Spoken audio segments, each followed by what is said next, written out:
마태복음 11장 16절입니다. 이 세대를 무엇으로 비유할까? 비유하건대 아이들이 장터에 앉아 제 동물을 불러 이르되 보라, 너희를 향하여 비리를 불어도 너희가 춤추지 않고 우리가 슬피 울어도 너희가 가슴을 치지 아니하였다 함과 같도다. 유한이 와서 먹지도 않고 마시지도 아니하며 그들이 말하기를 귀신이 들렸다고 하더니 인자는 와서 먹고 마시며 말하기를 보라, 먹기를 탐하고 포도주를 즐기는 사람이요 세리와 죄인의 친구로다 하니 지혜는 그 행한 일로 인하여 옳다함을 얻느니라. 아멘. 주님의 말씀입니다. 여러분 잘 쉬셨습니까? 오늘 하루도 주님의 말씀과 동행하는 믿음의 복된 날이 되어지기를 바랍니다. 아무리 훌륭한 사람이라도 또 아무리 훌륭한 하나님의 사람에게도 비난하는 사람들이 있습니다. 그래서 그리고 비난이라고 하는 것은 우리 인간의 본성과 같은 부분이어서 우리들이 그 정도의 차이가 있는 것이죠. 인생을 살아가면서 피할 수 없는 것 중에 하나가 어떻게 보면 우리 사람들은 비난이다라고 할 수가 있습니다. 사람들과의 관계가 있을 때 이것은 이루어집니다. 우리가 지난 시간에도 말씀드렸지만 우리가 혼자 산에서 살아간다. 그럼 무슨 비난받을 일이 있겠습니까? 비난할 일도 없죠. 그러나 우리가 세상에서 살아가고 있기 때문에 이 비난이라는 것은 우리 삶 가운데 어쩔 수 없이 있는 우리 연약함의 한 부분이다. 또 인간의 악함의 한 부분이다라고 할 수가 있습니다. 하나님의 사람들에게 비난하는 사람들이 항상 있죠. 우리 예수님에게도 그런 비난이 있지 않았습니까? 오늘 본문의 말씀 보면 사람들이 예수님을 가리켜서 죄인과 세리의 친구다 이렇게 말했습니다. 죄인과 세리의 친구라는 것은 죄인이다 그런 거 아닙니까? 세리다, 세리와 같은 사람이다. 그 당시 때 가장 비난을 받았던 이 죄인들과 세리의 친구다 이렇게 말을 합니다. 그리고 사람들이 뭐라고 이야기하는가 하면 그 예수님께서 먹기를 탐하는 사람이다. 그리고 포도주를 좋아하는 사람이다. 이렇게 말합니다. 그러니까 사람들이 이거 비난하는 이야기죠. 예수님에 대해서 이게 식성이 이런 사람이다. 이것을 말하고자 하는 것이 아니라 이 사람은 아주 안 좋은 사람입니다. 이런 이야기를 말할 때 실제 예수님께서 사람들 어울려서 오히려 하나님께서는 우리 예수님께서는 그 당시 때 죄인 취급받았던 사람들 또 세리와 같은 사람들 그리고 하나님 믿지 않는 온전히 하나님 믿지 않는 오히려 그런 사람들과 함께 하면서 그들과 먹는 것을 함께 하고 또 이 포도주 마시는 거죠. 이것을 함께 하면서 그 사람들과 대화를 하고 대화를 통해서 그들의 삶의 메시지를 예수님 전하셨던 것을 우리는 알고 있습니다. 그리고 예수님을 사람들이 뭐라고 하면 귀신 들렸다 이렇게까지 이야기했습니다. 예수님께서 귀신 걸린 사람들을 치유하시는 이런 놀라운 역사가 있었을 때 이것은 귀신밖에 사람이 할 수 없는 일이다. 귀신이다. 이렇게 이야기들을 했습니다. 그래서 예수님도 그런 심한 비난을 받았습니다. 여러분 비난받는 사람이 여러분도 비난한 적도 있고 비난받을 때도 있죠. 왜 없었겠습니까? 우리 인간들에게 이 비난받는 사람이 가장 고통스러울 때는 그가 받는 비난이 전혀 근거가 없을 때입니다. 그런 사실이 없는데 그런 것으로 인해서 비난받을 때가 있죠. 순수한 동기를 무시한 채 드러난 모습만 보고 비난할 때들입니다. 예를 들면 1에서부터 10까지 이야기를 하면 차례차례 이야기하면은 이게 무슨 말이었구나 이 말을 했던 것이구나 하는데 앞뒤를 다 자르고 중간 말만 해서 그 말을 가지고 이용을 하면은 그것은 그 사람이 아주 나쁜 사람이 되어지는 것이죠. 그리고 비난은 항상 그런 부분들을 잘라서 그렇게 앞뒤 자르고 이야기를 하게 됩니다. 다윗 왕이 피신을 할 때 지난 시간에 말씀드렸던 이 다윗 왕이 이제 아들 압살롬에 의해서 이제 도망을 가게 되는 장면이 지난주에 말씀했었습니다. 이때 다윗이 피신을 할 때 돌을 던지며 비난을 했던 시므이가 있었습니다. 이 시므이는 다윗을 향해서 피를 흘린 자다. 그리고 나서 욕을 했습니다. 비난을 했습니다. 근데 그 내용이 그것은 요즘 표현은 가짜 뉴스죠. 부당한 이야기입니다. 이 다윗이 민족을 위해서 흘린 피했는데 자기 생활 때 자기하고 맞지 않으니까 이게 자신을 위한 것이 아니기 때문에 예수님께서 그 다윗이 민족을 위해서 흘린 피를 그냥 피를 흘린 자다 이렇게 이해합니다. 이것은 하나님을 위해서 싸운 거룩한 싸움에 흘린 피였었는데 그런 겁니다. 이 시면은 무조건 다윗을 저주하고 정죄하고 비난하고 있는 내용이 바로 이 다윗이 피난 갈 때 받았던 비난이라고 할 수가 있습니다. 여러분, 착하고 훌륭한 하나님의 사람들을 비난하는 사람이 있다는 것을 기억을 해야 됩니다.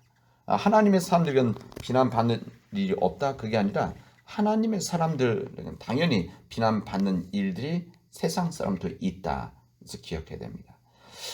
여러분, 비난을 받지 않고 살면 아무것도 하지 않으면 됩니다. 그러나 우리가 그렇게 살아갈 수가 있습니까? 또 하나님의 사람들은 또 가만히 있는 사람들이 아니라 하나님의 일들을 하는데 하나님의 일을 하려면 세상과 때로는 부딪힐 수밖에 없는 것이죠. 어제 제가 설교할 때 세상과 편하게 되어지면 하나님과 불편해지는 것이고 하나님과 편하게 되어지면 세상과 불편하게 되어진다. 제 말씀을 드렸는데 이런 일을 하면 항상 비난을 받게 되어져 있습니다. 왜 그러면 다른 생각을 하는 사람들이 있기 때문에 그렇습니다. 하나님의 일, 선한 일을 하는 사람들은 비난받을 것을 각오를 해야 됩니다. 그런 비난 하나도 안 받고 무슨 일을 하겠다? 그러면 안 해야 됩니다. 그러나 무슨 일을 할 때 무엇인가 하려면 비난받을 수도 있다. 이것을 전제로 해야 됩니다. 이 비난을 받을 때 그러면 다윗은 어떻게 했는가? 우리 똑같은 상황들인데 어떻게 했는가? 다윗은 비난 앞에서 침묵을 하고 있습니다. 이게 하나의 방법이죠. 이 다윗은 비난 앞에 침묵하면서 그와 논쟁하지를 않았습니다. 그와 싸우지를 않았습니다. 여러분, 비난이라는 것은 만질수록 커지는 겁니다. 이 다윗은 심을 향해서 변명하거나 또 이것에 대해서 반박하지 않았습니다. 때로는 우리들이 이런 어떤 안 좋은 일들을 바르지 못한 일들에 대해서 설명과 해명이 필요할 때도 있죠. 왜 없습니까? 당연히 필요한 때도 있죠. 그래야만 진실을 이야기하게 되어지니까. 그러나 그런 설명과 해명이 자신을 위한 것이라고 한다면 논쟁하거나 이것을 방어하지 않아도 됩니다. 왜냐하면 진실은 살아있으니까. 그래서 항상 자기가 이런 비난이 있을 때 그 사실 자체에 대한 것을 이야기해야 되지만 이게 혹시 나를 위한 것이라고 한다면 이럴 때는 다윗처럼 그냥 침묵하고 싸우지 않고 반박하지 않고 그냥 기다리는 겁니다. 이 다윗은 비난받을 때 하나님께서 결국 이 자신의 원통함을 풀어주실 것을 믿고 있었습니다. 그러니까 가만히 있었죠. 이 시므이를 통해서 비참하게 된 자신의 아픔을 하나님께서 아시니까 치료해 주실 것을 믿었죠. 사실 이때가 좀 마음이 많이 안 좋은 때 아닙니까? 지금 아들이 반란을 일으켜서 도망가고 있는 상황에서 이런 일이 있으면 보통은 정말 마음이 힘들고 어려운 때 누가 살짝 건드리면 이 모든 화가 분노가 그로 터지는 경우들이 우리도 있는 거 아닙니까? 다윗도 그럴 수도 있었는데 다윗은 그러지를 않았습니다. 오히려 하나님께서 이 모든 비참함을 치유해 주실 것이다. 그리고 심의 비난을 통해 더욱 자신을 축복해 주실 것이라는 것을 믿었습니다. 그래서 이렇게 이야기합니다. 혹시 여호와께서 나의 원통함을 감찰하시리니 오늘 그 저주 때문에 여호와께서 뭐라고 하냐면 선으로 내게 갚아 주실 것이다. 이렇게 이야기를 하게 되었습니다. 다윗은 심의 비난을 하나님께 맡겨버렸습니다. 그래서 이 문제에 대해서 큰 문제가 안 됐던 것이죠. 우리 예수님도 비난 받으실 때 그 비난을 하나님께 맡기십니다. 그러죠. 그리스도의 고난에 대해서 이 베드로후서는 그런 죄를 범하지 아니하시고 그 입에 거짓도 없으시며 욕을 당하시되 맞대어 욕하지 아니하시고 고난을 당하시되 위협하지 아니하시고 오직 공을 심판하시는 이에게 부탁하시며 이렇게 되어져 있습니다. 이게 무슨 말입니까? 예수님도 그런 비난을 받으셨지만 심한 욕을 당하셨지만 맞대어서 욕하지 않고 고난을 당하셨지만 그것에 대해서 위협하지 아니하고 오직 공을 심판하시는 이에게 맡겼다, 부탁했다 이렇게 되어 있습니다. 하나님께 맡기면 더 아름답게 해결해 주실 것을 믿었기 때문에 그렇습니다. 여러분, 하나님은 비난하는 사람들과 더불어 일하지 않으십니다. 하나님 비난하는 사람들의 편에 절대 서지 않으십니다. 이 비판에 능한 사람들과 함께 절대 일하지 않으시죠. 남을 비난하면서 원망하는 사람들을 아주 싫어하시는 우리 하나님이십니다. 예수님께서도 그래서 이렇게 말씀하십니다. 너희들의 비판을 받지 아니하려거든 비판을 하지 말아라. 너희가 비판한 그 비판으로 너희가 비판을 받을 것이요 너희가 헤아린 그 헤아림으로 너희가 헤아림을 받게 되실 것이다. 이게 주님의 말씀입니다. 그러니까 우리가 비난하지 말라. 우리가 비난받지 않으려고 한다면 비난하지 말아라. 여러분, 책망하는 것은 다르지 않습니까? 정말 누가 바르지 않는 일을 했을 때 이것을 정확하게 지적해주고 감정이 담겨 있는 것은 정확하게 책망하는 것은 우리 부모들이 아이들이 잘못했을 때 이게 이야기하는 거 이것이 비난하는 거 비난이라고 그렇게 말하지는 않습니다. 그것은 책망하는 것이죠. 우리 자녀들에게 감정을 실어서 이야기하기 시작하게 되면 이것 잘못하면 비난이 되어집니다. 이것은 안 좋은 것이죠. 여러분, 우리 주님께서 비난을 받지 아니하려거든 비난하지 말아라. 그 비판으로 너희가 비판을 받게 되어질 것이다. 여러분, 인생은 공평하지는 않지만 정직합니다. 인생 그렇죠. 하나님의 법칙이 어김이 없습니다. 그 하나님의 법칙 가운데 하나가 농작의 법칙이다. 심으면 거두는 거, 이 부분입니다. 심는 데 거두는 것이죠. 그리고 때로는 심은 것보다 더 많은 것을 거두게 되어집니다. 어제 우리 토요일 날 이 콩 털시면서 이제 제가 같이 있으면서 얘기 들었는데 이렇게 콩 한 대가 이 콩 하나에서 나온다고 그러시더라고요. 난 제가 시골 출신인데도 잘 몰랐었는데 그 생각 못해서 사실 생각해보니까 그런 건데 이 콩 하나를 심으면 여기에서 싹이 나고 그래서 이 콩 한 대가 나서 여기에 콩이 그렇게 맺혀지는 거죠. 이게 농작의 법칙 아닙니까? 그러니까 콩 하나 심으면 여기서 수많은 것들이 이게 뭐 성경 표현대로 한다면 30배, 50배, 100배가 나는 것들이죠. 여러분, 비난도 마찬가지입니다. 비난도 우리가 그렇게 심으면 비난이 그렇게 커지게 되어진다는 겁니다. 이 비난하는 사람, 남을 비난하면 자신을 우월감에 빠지게 합니다. 자신이 다른 사람 비판하면 자신이 우월하다는 것을 그렇게 하면서 느끼죠. 그렇게 해서 다른 사람보다 내가 더 낫고 훌륭하다 이것을 생각하고 그 착각을 하게 되어집니다. 그런 사실은 그 비난하는 사람들의 마음에는 사실은 열등의식이 있는 겁니다. 이걸 잘 모르죠, 사람들이. 이게 자신의 열등의식을 감추기 위해서 남을 비난하게 되어집니다. 그러니까 이 옛날에 나치들이 뭐 600만 학살, 유대인 학살하고 뭐 그런 때 수용소에서 한 번 죽이지 않았습니까? 근데 그 사람들을 아무리 독일 사람들이라고 하더라도 어떻게 죽입니까? 가스실에 넣고 뭐 여러 가지. 근데 이 사람들을 가혹하게 대할 수 있었던 것은 그 사람들을 아주 비열하게 만드는 거죠. 그래서 그 사람들에게 예를 들면은 뭐 물을 안 준다. 그럼 못 치시니까 얼굴이 지저분해지고 화장실들을 아주 적게 만들어서 그럼 지저분해지지 않습니까? 근데 그러면 이 사람들이 어떻게 되어지는가 하면 이것 때문에 막 싸우고 이것 때문에 지저분해지고 그러면 뭘로 보이는가 하면 그냥 짐승, 동물처럼 보이는 겁니다. 그래서 이 사람들을 그냥 포로수용소에서 가스실에다 집어넣을 때 양심의 가치에 누리지 않고 할 수 있었던 이런 일들이죠.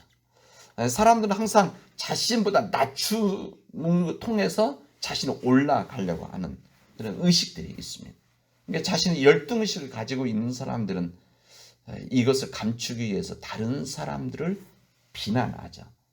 그래서 이 비난하는 것도 내가 더 우월해지려고 한다는, 그냥 그것은 착각입니다.